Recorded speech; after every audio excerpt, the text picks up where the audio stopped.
Bonjour, je m'appelle Christiane Monté. Je suis mère de 2 enfants, célibataire. Je suis la maman de coach Johanna et donc la belle maman de coach Willy.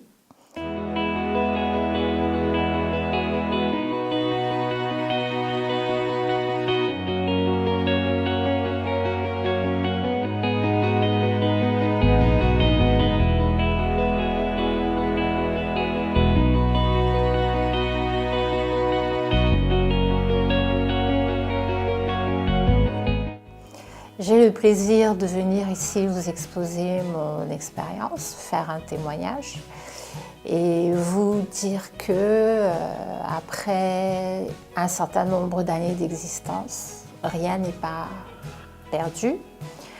J'ai 54 ans et à 54 ans, je suis en train de repartir à l'école. Je suis dans une classe de BTS. Et j'envisage, si tout se passe bien, l'année prochaine d'aller en licence dans le domaine du monde paysager. J'ai envie de dessiner des jardins, c'est ce que j'aime. J'avais déjà un diplôme de fleuriste que j'avais passé aussi à plus de 40 ans passés. Et donc là, j'ai eu envie de faire autre chose et de faire vraiment ce que j'aime. Et j'incite vivement toutes les personnes qui sont dans mon cas, pas qui sont dans mon cas, mais qui se posent beaucoup de questions. Est-ce que je suis capable? Est-ce que je peux? Est-ce que ceci? Est-ce que cela? En fait, quand vous vous posez toutes ces questions-là, vous perdez un peu de temps. Il faut plutôt vous lancer. Et les bénéfices que vous allez en tirer vont faire que vous allez vous sentir mieux dans votre peau. Votre entourage va vous regarder avec un peu plus de respect. Et surtout, ça sera un gain formidable pour l'estime que vous aurez de vous-même. Et vraiment, c'est très enrichissant, ça vaut la peine. Moi, j'ai commencé mon projet il y a 1 an et demi. Parce qu'il y a 1 an et demi, après avoir passé une période qui était très difficile, où j'étais quand même assez déprimée, je me suis dit que bon, le moment est venu de repartir à l'école et de recommencer. Donc j'ai tout recommencé, j'ai construit mon projet. J'ai d'abord passé 1 année à faire ce qu'on appelle la validation des acquis de l'expérience, c'est-à-dire que si vous avez travaillé pendant plusieurs années, vous pouvez mettre cette expérience-là à profit et acquérir un diplôme d'un certain niveau. Moi, je n'avais pas le bac.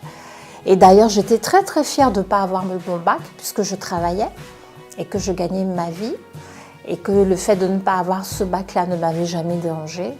Mais à un moment donné, quand j'ai voulu me lancer dans le paysage, il me fallait absolument un bac. Et donc, j'ai fait une validation des acquis d'un titre professionnel de niveau bac pro. Et donc c'est grâce à ce niveau bac pro que j'ai pu entrer dans ma classe de BTS. Bon, il y a eu quelques étapes, hein. C'était pas aussi facile parce que ça demande beaucoup de travail, beaucoup d'engagement. Mais quand on veut, on peut, il ne faut pas se décourager, il ne faut jamais se décourager d'ailleurs, ça c'est mon message. Et il faut aller de l'avant et en fait, il ne faut pas regarder l'instant présent, il faut regarder le futur. Et voilà.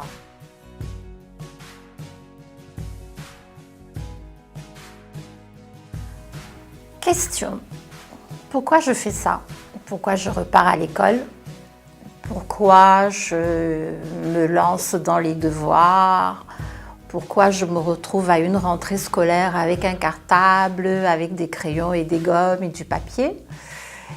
Tout simplement parce que à un moment donné, après avoir eu des problèmes dans mon entreprise, celle qui est au Cameroun, j'ai décidé qu'il fallait que je recommence ma vie professionnelle. Et si je recommence ma vie professionnelle, il faudrait que ce soit dans ce que j'aime, ce que j'ai toujours eu envie de faire, ce pourquoi je suis passionnée.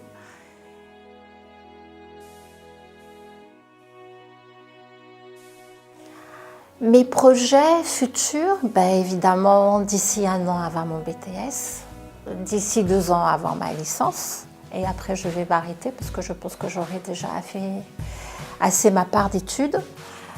Et ensuite, ce que j'aimerais faire, j'aimerais, si c'est possible, partir en stage en Asie pour connaître exactement les jardins tropicaux.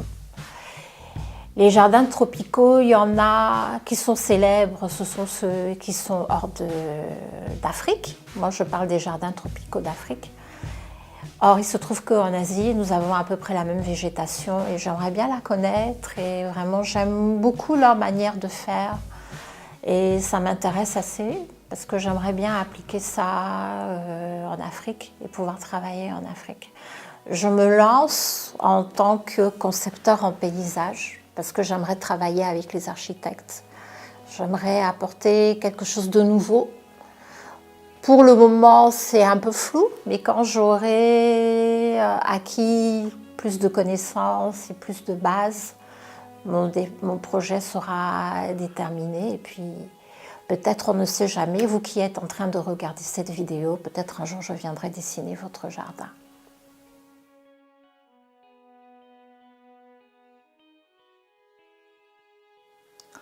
En termes d'organisation, il faut être très sévère avec soi-même. Il faut être, je dirais, très brutal avec soi-même. Il faut savoir que pendant cette période-là, plus rien ne compte, plus rien n'a de l'importance à part l'objectif que l'on s'est fixé. Et ce n'est pas seulement valable quand on reprend des études, c'est valable pour beaucoup de choses dans la vie. Moi, je suis en train de faire un BTS en 1 année, quand le circuit normal est de le faire en 2 années.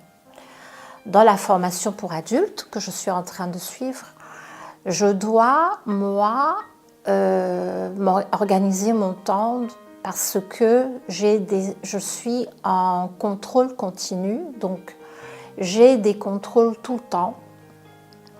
Tout le temps, je dois préparer des devoirs avec des coefficients très très costauds. Et ce que je fais, c'est que je m'organise de manière à ce que quand on me donne un devoir, que j'évacue vite ce devoir et que je passe à autre chose. Comme c'est du contrôle continu, on ne revient pas là-dessus. Et ça me permet d'avoir mon esprit concentré au fur et à mesure des étapes que je franchis. C'est pas évident à faire, mais c'est comme ça qu'il faut faire. Parce que sinon, vous ne pouvez pas vous en sortir. Moi, j'ai de la chance parce que j'ai mes filles autour de moi qui sont déjà grandes, mais il y a des personnes qui reprennent des études avec mari et enfants à la maison et petits-enfants. Il faut organiser tout ça et il faut vraiment, vraiment un minimum de discipline. Si vous n'êtes pas discipliné, vous ne pouvez pas vous en sortir.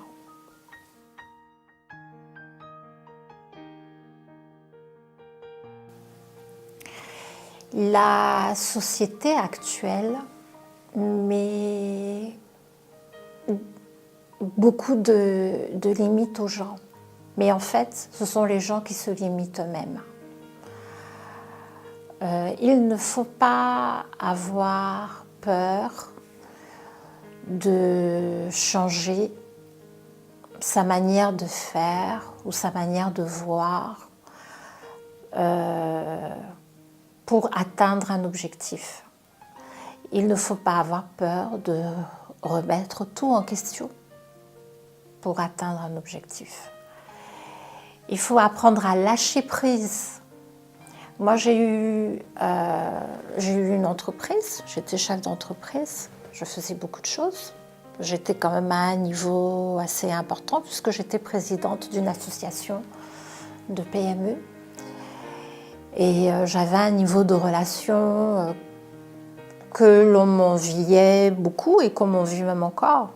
Mais ces relations-là, il y en a beaucoup que je n'ai plus. Mais Mais ça, c'est pas difficile pour moi de les recontacter. Mais en fait, ce qui fait ma force, c'est le fait que l'expérience difficile que j'ai vécue, puisque j'ai dû laisser mon entreprise, a fait de moi une personne nouvelle, dans le sens où, ayant vécu quelque chose de très très difficile, je me suis endurcie, je suis devenue plus forte et je n'ai pas eu peur. Je pense que la peur ne sert pas dans ce cas présent. C'est vrai qu'il faut avoir peur dans certaines choses parce que cela permet de poser des limites et de poser des cadres. Mais il ne faut pas que ces peurs deviennent des frontières et vous empêchent d'avancer. Moi, j'ai un caractère très fort qui fait que, en règle générale, c'est rare que j'ai peur. Quand j'ai quelque chose à dire à quelqu'un, je le dis. Quand j'ai quelque chose à faire, je le fais. Je vais toujours de l'avant. Mais pour ceux qui ne sont pas comme moi, je les encourage vraiment à abandonner ce à quoi ils sont attachés.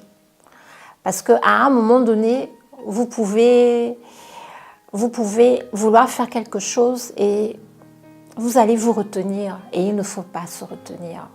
C'est-à-dire il faut décider que bon, ce manteau que je porte ou ce sac que j'ai sur mon dos, à un moment donné, j'en ai marre. Je le prends et je le dépose et j'avance. Parce qu'en avançant, je trouverai un autre sac peut-être encore plus beau et peut-être plus rempli que celui que j'avais sur mon dos. C'est comme ça qu'il faut réfléchir. Et il faut surtout rester positif. Il faut avoir confiance en soi. Il faut se regarder dans le miroir en se disant que personne ne pourra me dire, ne pourra dire plus que moi-même que je suis telle personne. Et c'est ça qu'il faut se dire. Il faut vraiment avoir confiance en soi.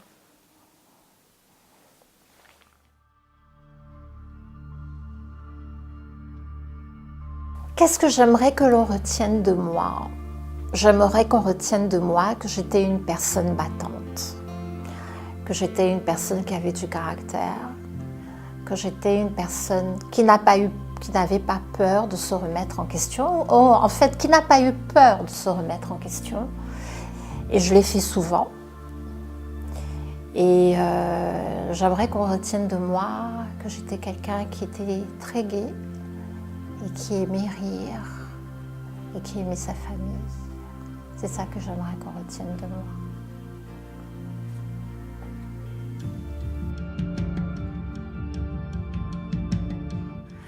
Donc, il n'est jamais trop tard pour changer sa vie. Il n'est jamais trop tard pour se remettre en question. Et quand on est très motivé, on a forcément la réussite au bout.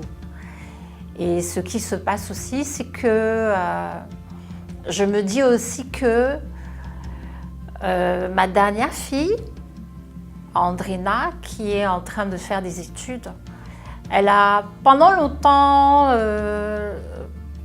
hésité parce que bon, elle voulait se lancer dans une carrière artistique et des problèmes de santé l'ont bloquée au moment où vraiment elle avait envie de le faire. Et je voudrais lui dire que Andrina, ben écoute, ce message est pour toi, c'est que à tout instant, quand si un jour tu décides que tu ne vas plus à l'école, et ben tu pourras toujours te dire que ben voilà, maman avait tenté quelque chose et si elle l'a fait, si elle a réussi, ben moi aussi je peux le faire. Et voilà, et j'espère que ça inspirera des jeunes et des moins jeunes. Et si j'arrive à persuader une seule personne, et ben j'aurai atteint mon but.